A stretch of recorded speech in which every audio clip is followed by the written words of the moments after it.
Assalamualaikum warahmatullahi wabarakatuh. Perkenalkan, saya Rianto Dwi Utomo, Kepala SMK Negeri 1 Umbang Sri, Kabupaten Jepara. Berikut adalah aksi nyata kami di SMK Negeri 1 Umbang Sri pada kegiatan supervisi akademik pendekatan melalui coaching. Kita saksikan videonya.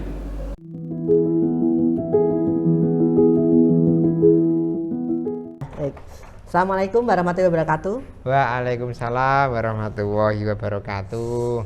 Apa kabarnya Pak Agung? Di Alhamdulillah. hari ini Ya, sehat. sehat ya. Terima kasih sebelumnya atas waktu yang bisa diluangkan di tengah kesibukan kita. Pada pagi ini saya akan melakukan kegiatan pasca observasi ya. Dari tindak lanjut kita kemarin melakukan pra-observasi dan panjenengan melakukan kegiatan pembelajaran yang saya observasi di kelas.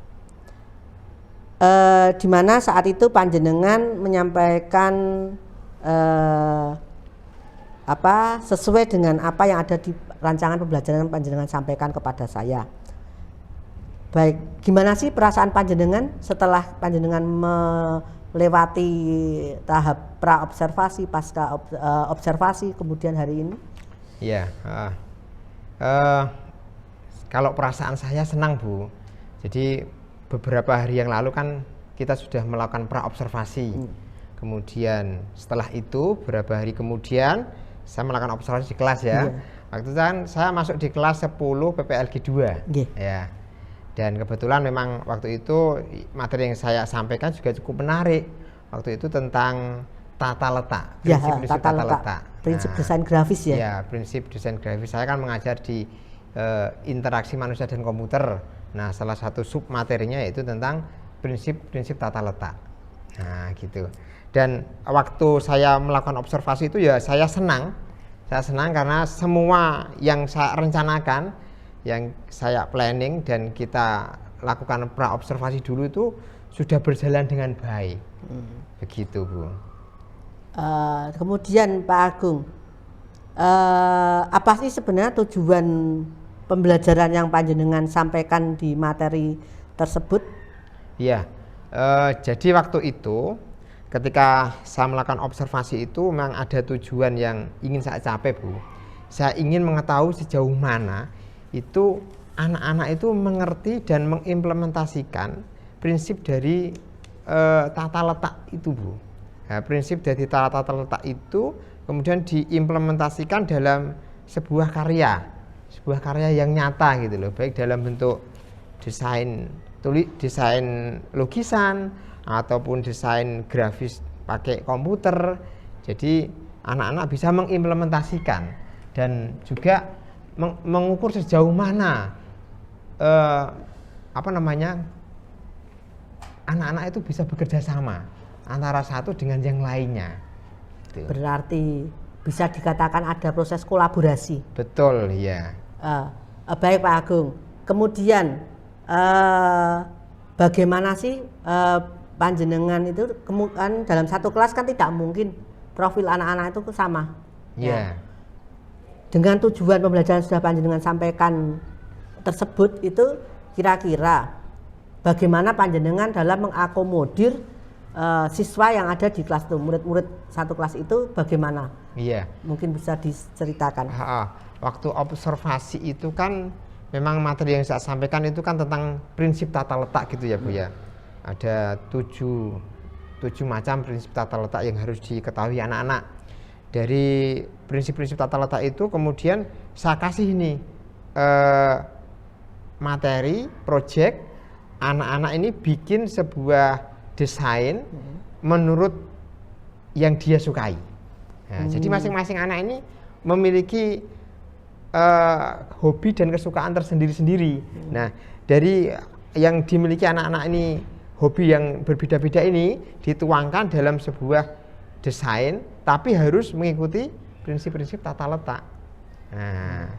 Nah, dari situ terus kemudian saya kolaborasikan, saya kelompokkan. Oh ternyata ada anak yang suka hobi dengan bola, saya kelompokkan. Maka biasanya kalau suka dengan bola kan mereka kan gambarnya ya bola, kalau enggak lapangan bola gitu Bu. Atau enggak ya gambar apa namanya rumput hijau gitu kan. Terus stadion gitu. Kalau anak-anak yang perempuan ini suka bunga di taman gitu kan, rata-rata mereka bikin bunga desainnya, terus ada taman-tamannya gitu. Terus dari kelompok-kelompok ini kemudian mereka akan saling berdiskusi. Nah, dan dari proses itu kelihatan ini anak-anak yang apa namanya mau bekerja sama yang mana, anak yang sendirian yang mana. Nah itu saya deketi biar mereka juga bisa saling berkomunikasi antara satu dengan yang lain. Karena setelah mereka berdiskusi itu, saya suruh mereka untuk buat semacam bahan presentasi melalui Canva. Nah, terus kemudian mereka presentasi bersama. Nah. Baik Pak Agung. Jadi di sini kalau saya lihat ya, di situ kan adanya pembagian kelompok ya. Iya. Tadi disampaikan pembagian kelompok berdasarkan minat, kesukaan. Betul.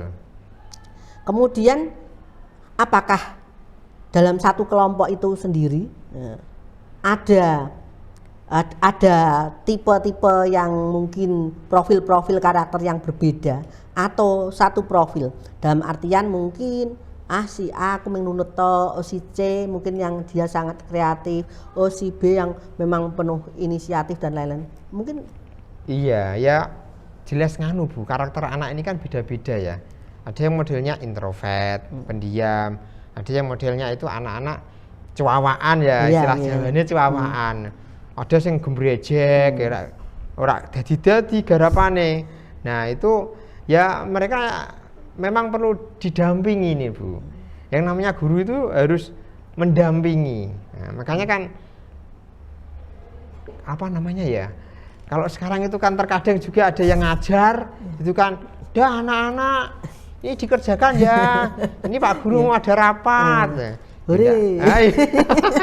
Tuanya hore. Ya, mereka Pak, sih senang gitu. Yes gitu. Nah, ini peran guru itu di situ sebenarnya. Nah, apa namanya?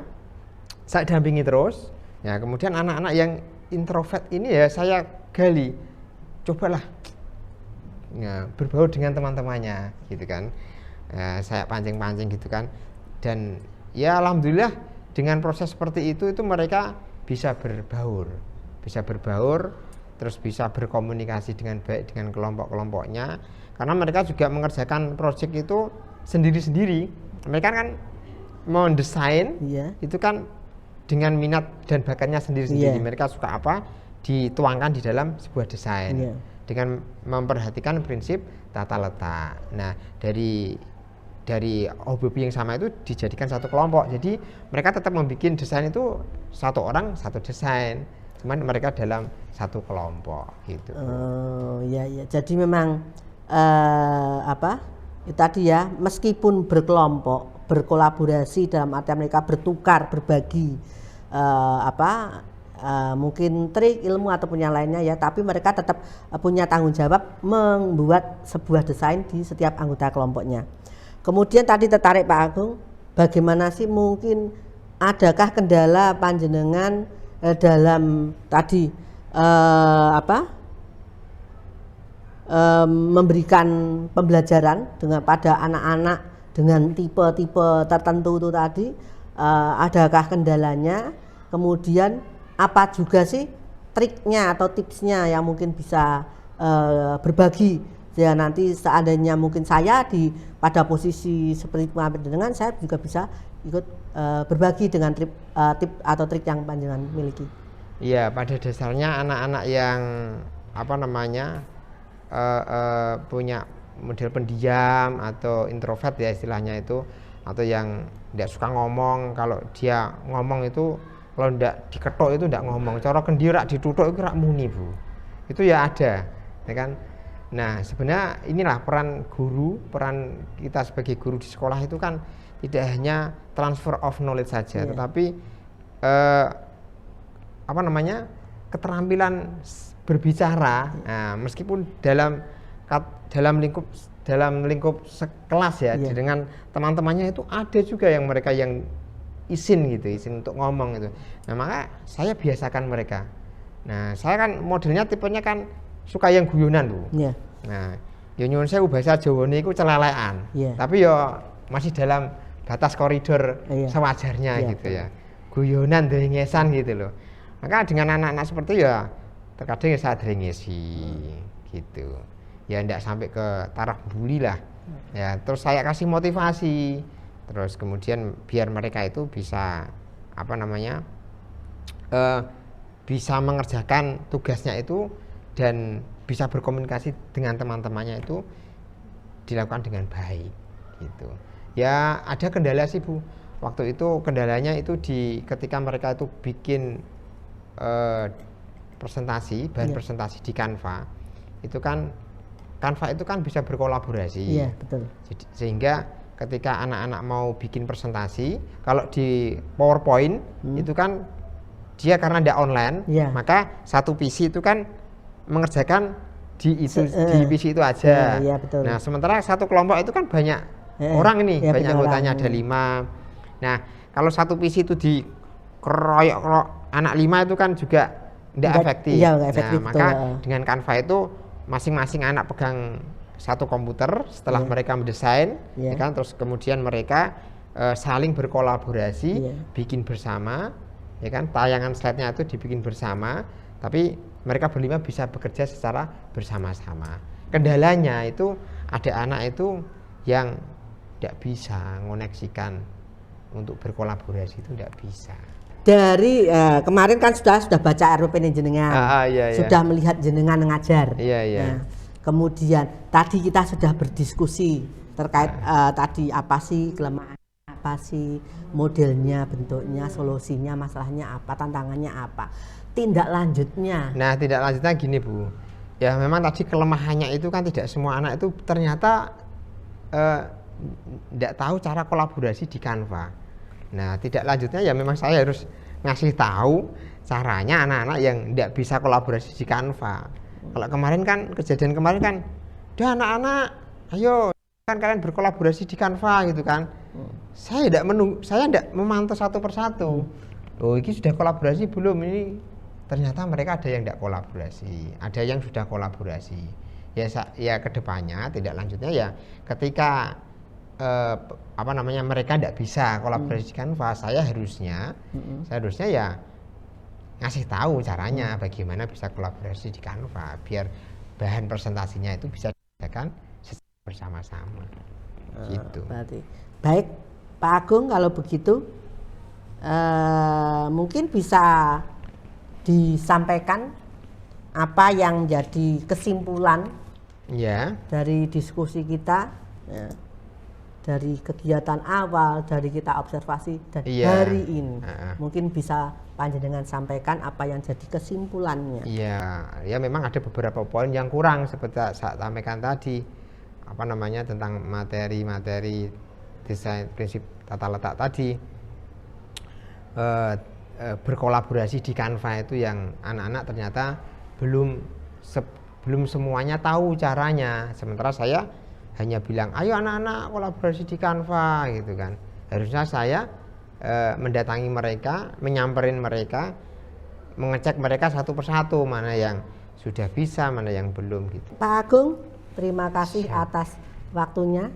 Nanti saya siap menunggu hasil tindak lanjutnya, aksi nyatanya merubah RPP-nya seperti apa, dan ini menjadi sebuah materi baru buat saya. Jadi di sini kolaborasi dengan Canva. Oke, terima kasih Pak Agung. Ya, sama-sama Bu Santi. Tetap semangat. Semangat dan selalu bahagia, jangan lupa itu. Siap. Terima kasih. Assalamualaikum warahmatullahi wabarakatuh. Waalaikumsalam warahmatullahi wabarakatuh.